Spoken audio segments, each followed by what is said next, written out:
जनाब अरीब साहब online classes के लिए कैमरे को सेट करते हुए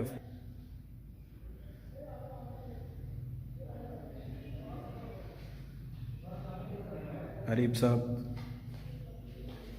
जी सर। इस चैप्टर 1 तो फर्स्ट ऑफ ऑल मैं आपको बताता चलूं कि मैट्रिक्स एंड डिटरमिनेंट। तो मैट्रिक्स क्या होते हैं? मैट्रिक्स एक स्पेसिफिक ऑर्डर होता है किसका?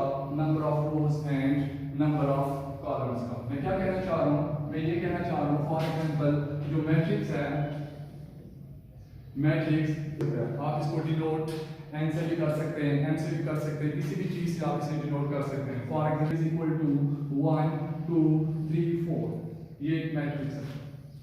तो आपने क्या करना है? तो जब भी आप ऑर्डर जब आप लिखते हैं तो आपको पता है कि आप फर्स्ट ऑफ ऑल आप क्या करते हैं, आप पहले आप रोज को लिखते हैं, इसके बाद कॉलम्स को। तो इसमें कितनी कॉलम्स है और कितनी रोज है आपने ये चेक करना है। तो इसमें रोज कितनी है?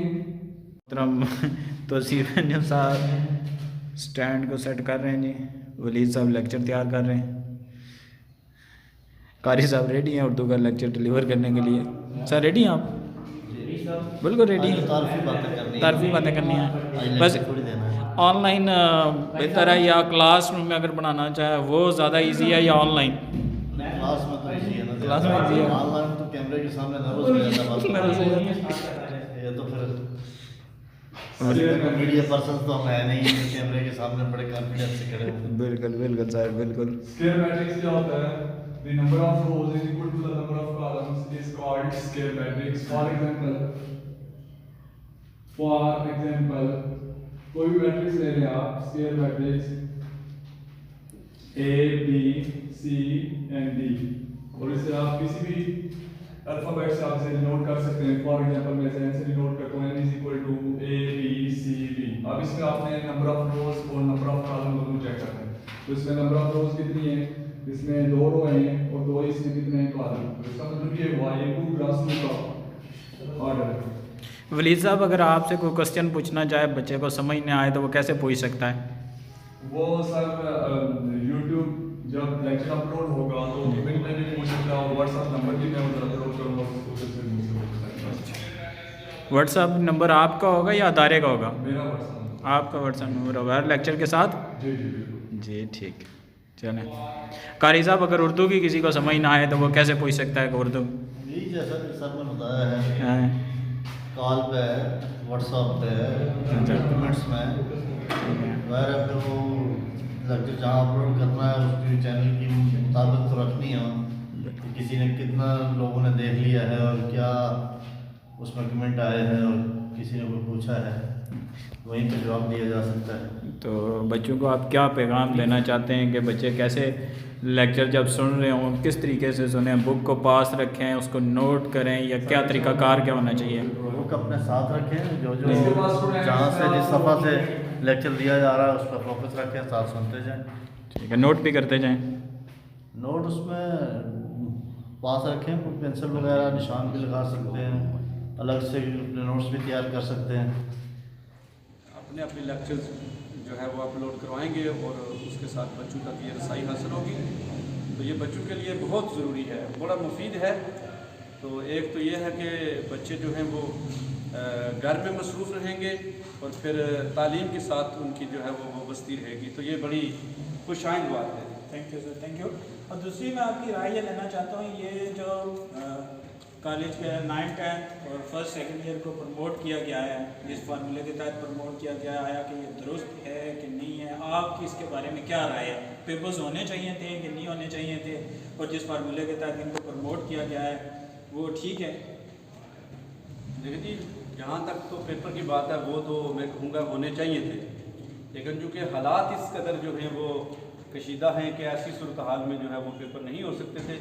तो इन्होंने ये जो प्रमोशन का तरीका किया है, जो भी फार्मूला इन्होंने लगाकर बच्चों को प्रमोट किया है, ये अच्छा है और मैं चाहता हूँ कि इससे बच्चों को बड़ी हौसला अफजाई है। हाँ, थोड़ा सा इसमें ये ज़रूर है कि कुछ जो इंटेलिजेंट स्टूडेंट थे उनके लिए थोड़ा हुआ है कि वो उस तरह से जो है उनकी परफॉर्मेंस सामने नहीं आई है। तो ओवरऑल जो है ये मैं कहता हूँ ठीक है। SOPs के तहत एग्ज़ाम नहीं हो सकते थे क्या?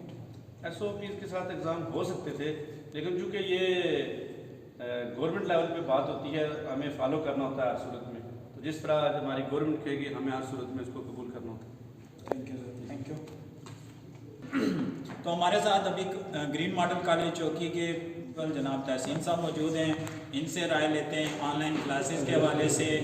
और ये अभी प्रमोट जो है 9th 10th first second year को जिस फार्मूले के तहत प्रमोट किया गया है, इनकी राय इसके बारे में लेते हैं। तो जी तहसीन साहब, क्या समझते हैं कि ऑनलाइन क्लासेस बच्चों के लिए फ़ायदा मंद है, इससे बच्चे कुछ सीखेंगे, या जिनके पास, आप इस पे भी रोशनी डालिएगा कि जिनके पास नेट की सर्विस अवेलेबल नहीं है वो बच्चे कैसे पढ़ेंगे। और बहुत सारे ऐसे वालिदैन हैं जो एंड्रॉयड फ़ोन अफोर्ड नहीं कर सकते, वो उनके बच्चे कैसे क्लासेस लेंगे। बहुत बेशुमार ऐसे हमारी वैली में लोग हैं जिनके पास मोबाइल फ़ोन नहीं है, तो वो कैसे क्लासेस लेंगे, उनके बारे में।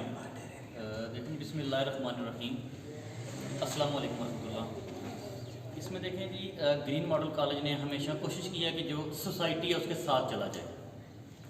हम इस बात के भी अगेंस्ट हैं कि रियासत के अंदर रियासत नहीं होनी चाहिए। तो डेफिनेटली हमने गवर्नमेंट की SOPs को तो फॉलो करना है, लेकिन यहाँ पे सोचने वाली बात यह है कि गवर्नमेंट की पॉलिसीज़, अगर बस पे एक सीट छोड़ के बंदा ट्रैवल कर सकता है, बैंक्स में जाएं वहाँ पे लाइनों में लोग खड़े हैं, वहाँ पे वो पॉलिसी इम्प्लीमेंट हो सकती है।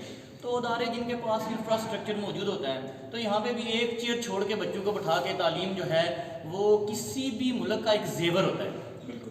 तो मेरे ख्याल में तालीम को रोक देना ये तो गवर्नमेंट की इंतहाई नाकस पॉलिसी है, ठीक है। मैं इस पर कोई क्रिटिसाइज़ नहीं कर रहा। लॉजिकली देखें कि पूरी दुनिया में ऑनलाइन क्लासेस कंडक्ट हो रही हैं, लेकिन हमारा अलमिया यह है कि हमारे लोग बैकवर्ड एरियाज़ में रहते हैं। यहाँ पे सभी के पास एक तो 4G अवेलेबल नहीं है, दूसरा बैकवर्ड होने के साथ साथ लॉकडाउन की वजह से लोगों के पास एक परचेजिंग पावर जो है वो कम हो चुकी है। तो लोग कैसे नेट को हायर करेंगे, ठीक है। और इसके बाद ऑनलाइन क्लासेस में दो चीज़ें आती हैं जी, कि कुछ लोग तो अपने यूट्यूब चैनल्स को प्रमोट करने की ट्राई में लगे हुए हैं, तो उसके तो हम सख्त खिलाफ हैं। जहाँ तक बात है ऑनलाइन क्लासेस की, तो उनको कंडक्ट होना चाहिए कि उसका कोई क्राइटेरिया होना चाहिए जी, कि बच्चे किस तरह अदारे के साथ टच रहेंगे।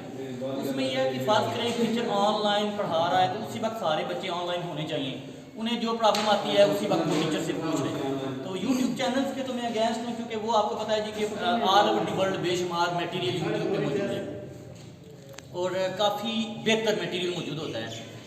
उसके अलावा गूगल से बच्चे सर्च करते हैं, तो दो तरह के बच्चे होते हैं, अच्छे बच्चे होते हैं, कुछ वीक बच्चे होते हैं। तो जो वीक बच्चे हैं वो तो मेरे ख्याल में अपने नेट के ज़रिए वो एजुकेशन हासिल नहीं कर सकते। लाइक बच्चे कम अज़ कम कुछ उसमें से 25% आप कह लेंगे सीख सकते हैं, 100% बच्चा नेट से चीज़ों को ग्रिप नहीं कर सकता। तो इस हवाले से ज़रा हमने कम्युनिटी के साथ चलना है। We are following the government SOPs, but still we request government that this policy should be prohibited. Students should allow to get their education according to the SOPs, that there should be a difference between students and the teacher can deliver the lectures. Thank you. बहुत शुक्रिया जनाब।